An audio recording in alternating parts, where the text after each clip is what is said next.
children. How are you? Hope all of us are doing good. The topic that we will study today is force and pressure. And the things we will learn are forces are due to interaction, effects of force, types of forces, pressure, atmospheric pressure. Now, force is something which changes or tends to change the state of rest और of motion of a body. It can also change the shape of the body. तो force जो है इसकी वजह से कोई body अगर state of rest में है तो वो मोशन में आ जाती है या फिर किसी बॉडी की शेप भी चेंज हो सकती है. In simple terms, we can define force as a pull or push acting on a body which tends to change its state of rest or of motion. तो force को हम define कर सकते हैं एक pull या push जिसकी वजह से किसी बॉडी का जो स्टेट ऑफ रेस्ट है वो चेंज होता है या फिर वो मोशन में आ जाती है या उसकी शेप भी चेंज हो सकती है. The state of motion of an object is described by its speed and direction of motion. When the speed of the body is zero, it is considered to be in a state of rest. तो किसी भी body की movement की speed क्या है, उसकी motion की direction क्या है, उससे हमें उस ऑब्जेक्ट या बॉडी का मोशन पता चलता है. अब किसी बॉडी की स्पीड जीरो है तो इसका मतलब वो स्टेट ऑफ रेस्ट में है. Force is usually denoted by the letter F. Force could be large और small. The strength of a force is usually experienced by its magnitude. तो फोर्स ज़्यादा भी हो सकता है, कम भी हो सकता है. अब उसका मैग्नीट्यूड क्या है उससे पता चलता है कि फोर्स की स्ट्रेंथ क्या है. The standard unit of force is Newton denoted by N. The direction in which the body is pushed or pulled is called the direction of force. Now let us look at forces are due to interaction. For the force to act, the two objects must interact with each other. अगर दो objects आपस में interact करेंगे तभी force existence में आएगा. Now it is a fact, velocity is a quantity representing the speed and direction of motion of a moving body. Sit on a bicycle and wait for it to move on its own. Will it move? It will not move until you apply force on its pedals with your feet. In the same way, the door of your cupboard will not open unless you apply force on it to pull it with your hand. In the first situation, interaction between your feet and the pedals makes the bicycle move. In the second situation, interaction between the handle and your hand makes the door open. Now, hence we can say that an interaction between two objects is necessary for force to be effective. And there is a push or a pull involved when force is applied. यानी कि किन्हीं दो objects के बीच में interaction होगा तभी force exist करेगा. आपके पैर और साइकिल के पेडल के बीच में इंटरैक्शन होता है तो साइकिल मूव करती है. आपके हाथ में और डोर के हैंडल के बीच में इंटरैक्शन होता है तो आप डोर को खोलते हैं या बंद करते हैं. तो इसीलिए इंटरैक्शन दो ऑब्जेक्ट्स के बीच में ज़रूरी है और ये या तो पुश हो सकता है या पुल हो सकता है जिससे कि फोर्स अप्लाई होता है. When more than one object apply force on another object in the same direction, the resultant force is the sum of all the forces applied. किसी एक ऑब्जेक्ट पे एक से ज़्यादा फोर्स अप्लाई होता है एक ही डायरेक्शन में तो जो रिजल्टेंट फोर्स है वो इन सबका टोटल होता है. For example, when two people push at a table in the same direction, it will move faster than when only one person pushes it. मान लीजिए दो लोग एक टेबल को ऑपोजिट डायरेक्शन से फोर्स अप्लाई करते हैं या पुश करते हैं तो क्या होगा, टेबल या तो मूव ही नहीं करेगी या फिर जहां पे जोर ज़्यादा लग रहा होगा उसके अकॉर्डिंगली थोड़ा सा मूव करेगी. इससे प्रूव होता है कि दो फोर्सेस अगर एक्ट करते हैं ऑपोजिट डायरेक्शन में एक ऑब्जेक्ट के ऊपर तो जो नेट फोर्स है वो उन दो फोर्सेस का डिफरेंस होता है. Now let us look at the effects of force. Now we have seen that force is a push or a pull acting on a body that changes its state. So force के वजह से या तो object move करेगा या moving body जो है वो मूव करना बंद कर देगी, रुक जाएगी, या फिर जो बॉडी की मूवमेंट की डायरेक्शन है वो चेंज हो जाएगी, या फिर जो मूविंग बॉडी की स्पीड है या तो वो बढ़ जाएगी या कम हो जाएगी, या फिर जो बॉडी का शेप और साइज है वो ही बदल जाएगा. Now force can produce motion. अगर फोर्स को अप्लाई करते हैं एक ऑब्जेक्ट पे, उसको पुश करके या पुल करके या फिर इसको किसी दूसरे ऑब्जेक्ट से हिट करके, तो ये जो अप्लाइड फोर्स है ये इस ऑब्जेक्ट को मूव करता है। फॉर एग्जाम्पल, अगर हैवी बॉक्स है तो उसको पुश करके हम आगे की तरफ मूव कर सकते हैं। कार का जो डोर है उसको पुल करके अपनी तरफ खोल सकते हैं। अगर हम बॉल को बैट से हिट करते हैं तो भी हम बॉल को मूव कर सकते हैं। Now you will observe that in all situations given, repeat Action. So you will observe that in all situations given above, the objects will move in the same direction as the force. However, it is not necessary that the applied force will always produce motion. अगर आप push करते हैं, पुल करते हैं या tree या किसी wall को हिट करते हैं तो आप उसको मूव कर सकते हैं। क्या आप ऐसा ऑब्जर्व करते हैं? अगर आप ट्री या वॉल को हिट करते हैं तो मूव नहीं करता, क्योंकि जो आप फोर्स अप्लाई कर रहे हैं वो उन्हें मूव करने के लिए सफिशिएंट नहीं होता। Hence we can conclude that force can produce motion, but it is not always necessary. Force can stop motion. अगर कोई बॉडी मूव कर रही है तो उसके ऑपोजिट डायरेक्शन में अगर आप फोर्स को अप्लाई करते हैं तो आप उसकी मूवमेंट को रोक सकते हैं।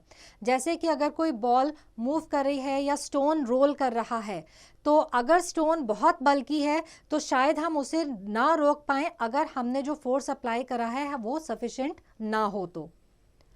Force can change the direction of moving objects. अगर क्रिकेट या फुटबॉल या हॉकी या टेनिस की गेम आपने देखी है तो आपने देखा होगा कि जब आप बॉल को एक डायरेक्शन से हिट करते हैं तो आप उसकी मूवमेंट की डायरेक्शन को ही बदल देते हैं। However, if the direction of the force applied is the same as the direction of the motion of the object, Action. लेकिन अगर जो आपने फोर्स अप्लाई करा है उसकी डायरेक्शन वही है जो ऑब्जेक्ट की मोशन की डायरेक्शन है, तो सिर्फ स्पीड बढ़ जाती है। Force can change the speed of moving object. हम किसी भी मूविंग बॉडी की जो स्पीड है उसको बढ़ा सकते हैं अगर उसके मोशन की डायरेक्शन में हम और फोर्स को अप्लाई करते हैं। फॉर एग्जाम्पल, अगर फुटबॉल मूव कर रही है किसी एक डायरेक्शन में, तो अगर हम उसे किक मारते हैं तो वो उस डायरेक्शन में उसकी स्पीड और बढ़ जाती है। Now think, sometimes in a game of tug of war the team with less members loses the game. Why does this happen?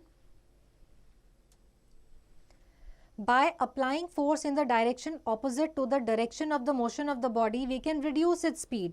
For example, अगर कोई भी ऑब्जेक्ट कोई डाउनहिल रोल कर रहा है तो हम उसको अगर ऑपोजिट डायरेक्शन में पुल करते हैं तो उसकी जो स्पीड है वो कम होते जाती है या उसकी डायरेक्शन भी बदल जाती है।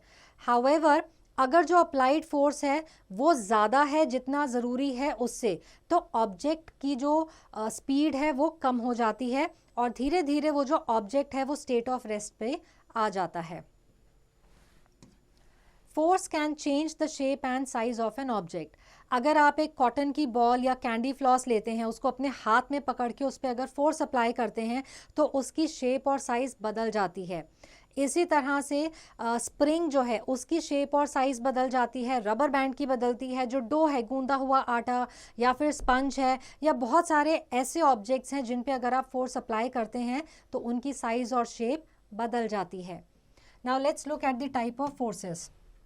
For force to be effective, the two objects must interact with each other physically or otherwise.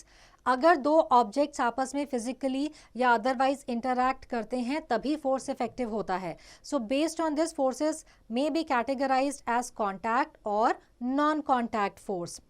तो let us look at contact force. जब दो ऑब्जेक्ट्स आपस में इंटरैक्ट करते हैं, उनके बीच में फिजिकल कॉन्टैक्ट होता है, तो जो फोर्स बनता है उसे हम कॉन्टैक्ट फोर्स कहते हैं।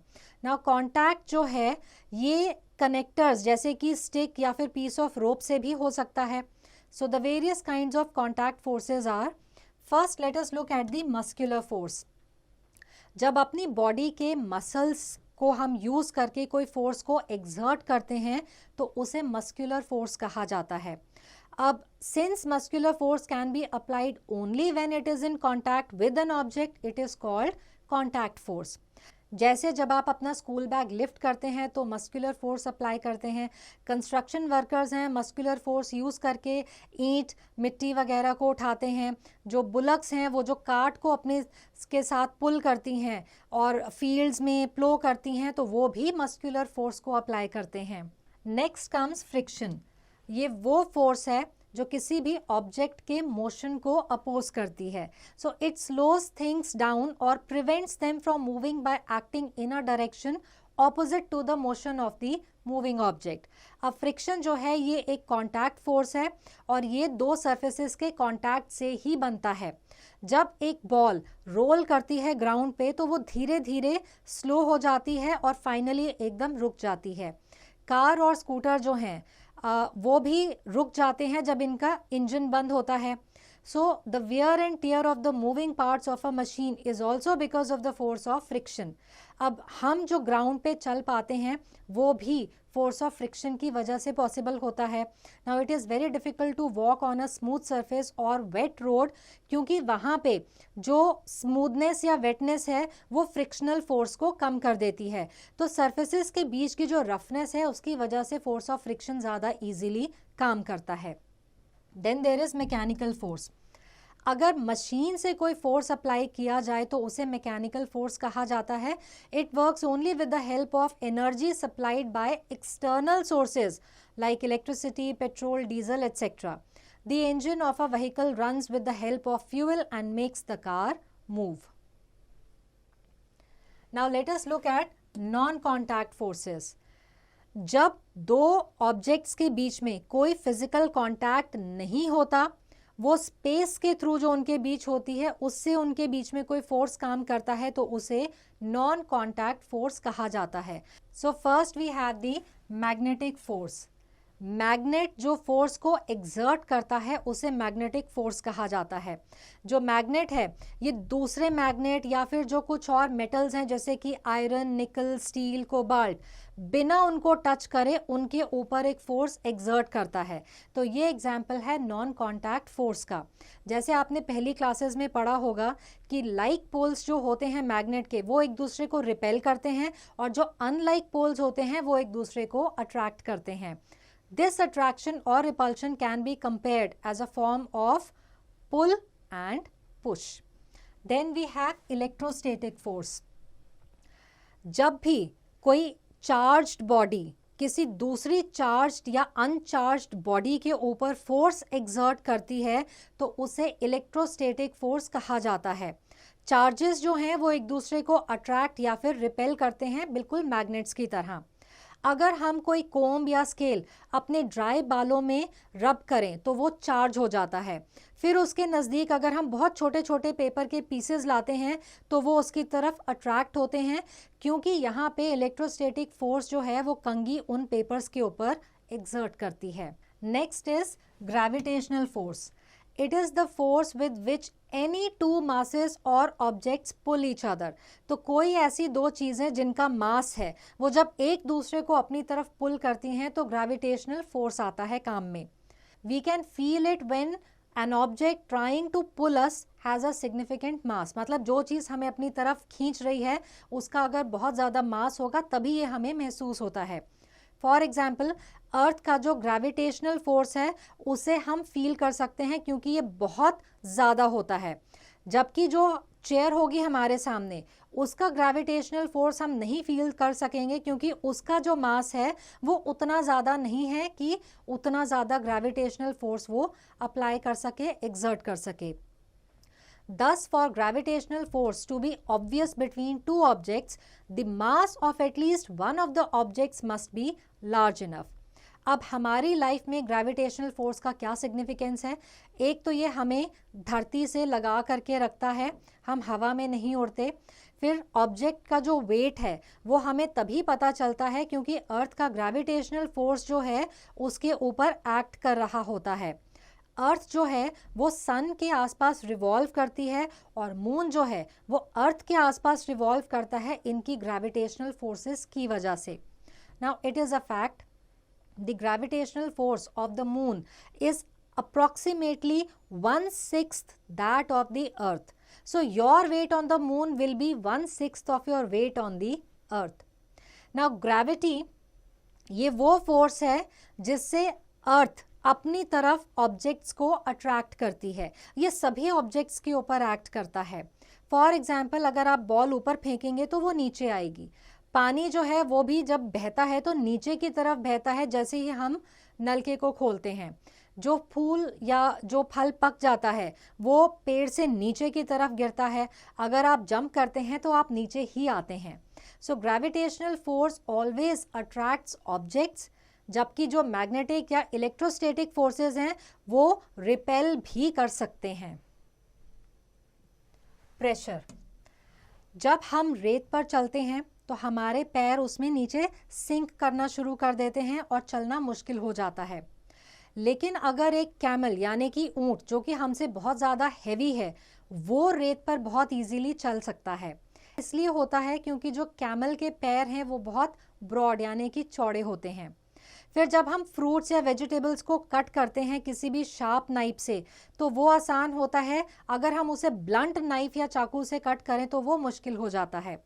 ऐसा इसलिए होता है क्योंकि ब्लंट नाइफ का जो लार्ज एरिया है वो कांटेक्ट में आता है फ्रूट्स या वेजिटेबल्स के.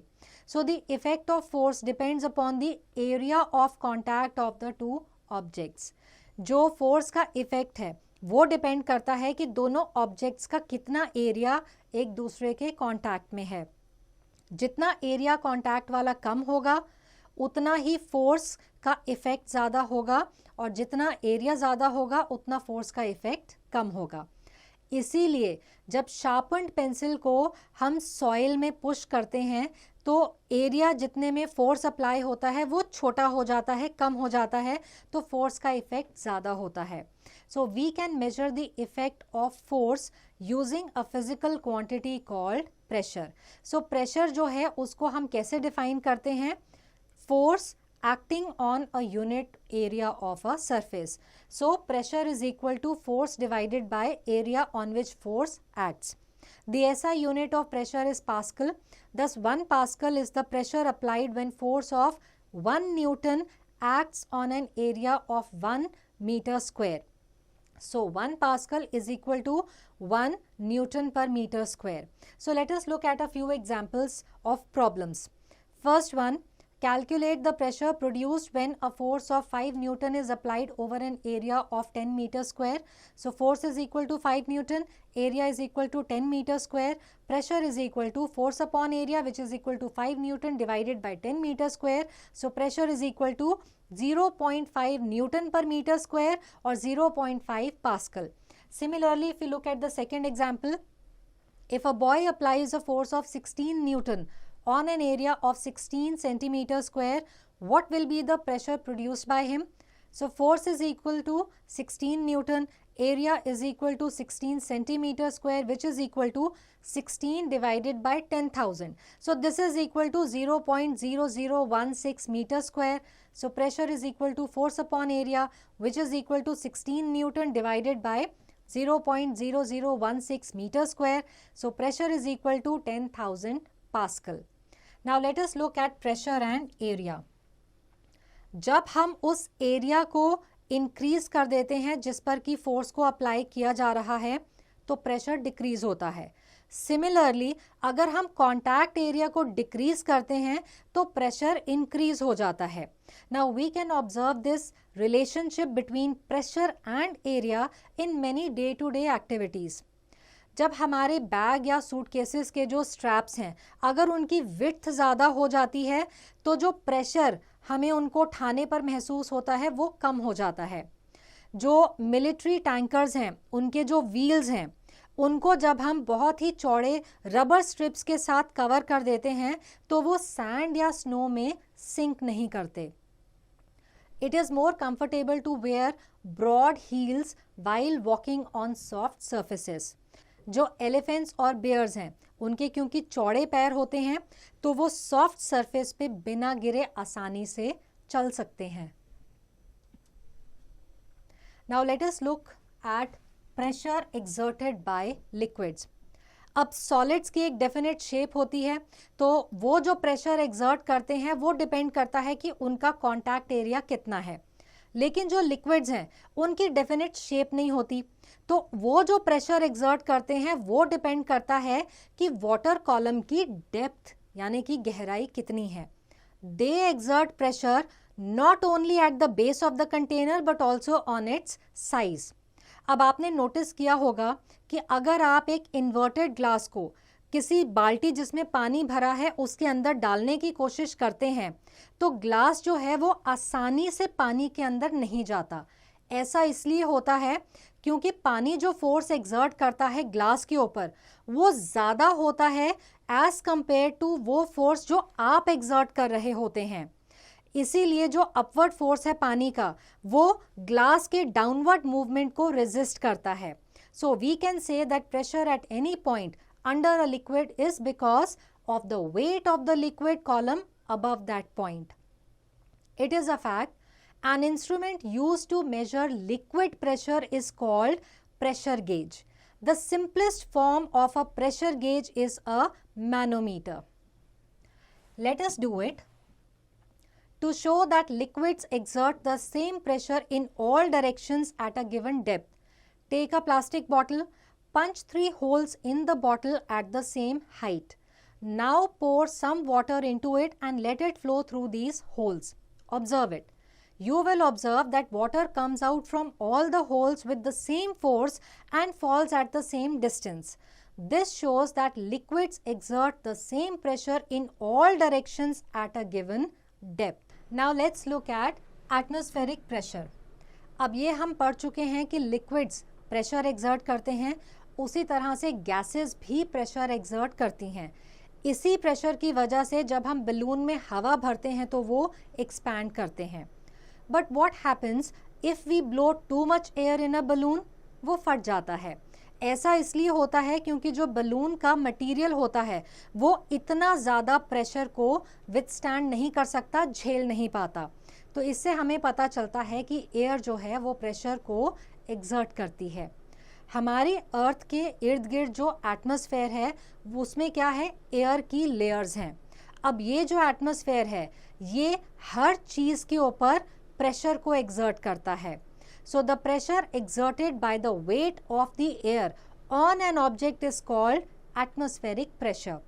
The air in the atmosphere reaches up to a height of nearly 30 kilometres exerting a lot of pressure on the earth. आपने कभी सोचा है कि जब एटमॉस्फेयर का इतना ज़्यादा प्रेशर एक्सर्ट होता है तो हम उसके नीचे दब कैसे नहीं जाते? वो रीज़न ये है कि हमारी बॉडी जो है वो इक्वल प्रेशर एक्सर्ट करती है बाहर की तरफ। सो ये क्या करती है कि ये एटमॉस्फेरिक प्रेशर को नलिफाई कर देती है। Now atmospheric pressure decreases with altitude. अब एटमॉस्फेरिक प्रेशर जो है वो किस पे डिपेंड करता है कि कहीं पे भी एयर का जो कॉलम है उसका वेट उस जगह पे कितना है। तो जैसे जैसे हाइट बढ़ती है वैसे वैसे एयर कॉलम का जो वेट है वो कम होता जाता है। इसीलिए एटमॉस्फेरिक प्रेशर जो है वो ऊपर की हाइट तक जाते जाते कम होना शुरू हो जाता है, रिड्यूस होता है। Hence the atmospheric pressure at a place depends on it's altitude. Let's look at the effects of atmospheric pressure. जो एटमॉस्फेरिक प्रेशर है वो सी लेवल पे सबसे ज़्यादा एक्सर्ट होता है। जैसे जैसे हम हाइट गेन करते हैं वैसे वैसे ये कम होता जाता है। This decrease in atmospheric pressure affects us in the following veg. As we go higher up on mountains, we find that our ears pop and we need to breathe in more often than we breathe at lower altitudes. ऐसा इसलिए होता है क्योंकि air pressure हमारे कानों के आसपास कम होना शुरू हो जाता है। अब इससे जो है एक इम्बैलेंस क्रिएट होता है, जो प्रेशर हमारे अंदर है और जो हमारे कानों के बाहर है। इसकी वजह से हमारे कानों में एक पॉपिंग साउंड सुनाई देती है। एस्ट्रोनॉट्स को एक स्पेशल प्रेशराइज्ड सूट पहनना पड़ता है क्योंकि ऊपर स्पेस में एटमॉस्फेरिक प्रेशर नहीं होता। ये जो सूट्स हैं ये इनके ब्लड वेसल्स को बर्स्ट होने से यानी कि फट जाने से रोकते हैं। The imbalance between the pressure of blood and other fluids inside the body and lack of pressure outside would otherwise make the blood vessels burst. जो माउंटेनियर्स हैं उनको बहुत सारी हाई ऑल्टीट्यूड पे प्रॉब्लम्स होती हैं, जैसे नाक में से ब्लीडिंग हो जाती है। ऐसा इसलिए होता है क्योंकि बॉडी के अंदर जो ब्लड है वो जो प्रेशर एग्जर्ट कर रहा होता है वो ज़्यादा हो जाता है और जो बाहर का प्रेशर है वो कम हो जाता है, उससे जो ब्लड वेसल्स हैं वो बर्स्ट कर जाते हैं। Force of atmospheric pressure. The pressure exerted bye atmosphere is very huge. अब ये जर्मन फिजिसिस्ट और इंजीनियर ऑटो वॉन गियरके ने डेमोन्स्ट्रेट किया था। इन्होंने 2 सेमी सर्कुलर कॉपर बोल्स लिए और उनको फिट करके एक स्फीयर सा बना दिया। फिर उन्होंने उनके बीच की सारी हवा निकाल दी सक्शन पंप को यूज़ करके, जिससे स्फीयर के बीच में एक वैक्यूम क्रिएट हो गया। अब दोनों बोल्स जो हैं वो एक दूसरे के साथ चिपके रहे क्योंकि बाहर से जो एटमॉस्फेरिक प्रेशर था वो इन पे एक्ट कर रहा था। फिर उन्होंने कोशिश करी इन 2 बोल्स को अलग करने की और इसके लिए उन्होंने 8 घोड़ों की टीम भी दोनों साइड पे अप्लाई करी, उनका फोर्स अप्लाई करा। जो बोल्स हैं वो फिर भी एक दूसरे के साथ टाइटली चिपके रहे क्योंकि जो एटमॉस्फेरिक प्रेशर था उसने इन दोनों को सेपरेट होने नहीं दिया। तो इससे प्रूव हो गया कि जो एटमॉस्फेरिक प्रेशर है वो बहुत ही ज़्यादा फोर्स वाला है। Let's take a quick recap. Force acts only when 2 or more objects interact with each other. A force can start or stop a moving body, change its direction or speed, or change its shape or size. Forces can be of 2 types: contact forces and non-contact forces. The forces in which the 2 interacting objects are in physical contact with each other are called contact forces. Muscular, frictional, and mechanical forces are types of contact forces. Magnetic, electrostatic, and gravitational forces are types of non-contact forces. The effect of force can be measured using a physical quantity called pressure. If we increase the area of contact, pressure decreases, and if we decrease the area of contact, pressure increases. Liquids and gases also exert pressure. So I hope that this chapter is clear to all, and answering questions based on this chapter will now be easy.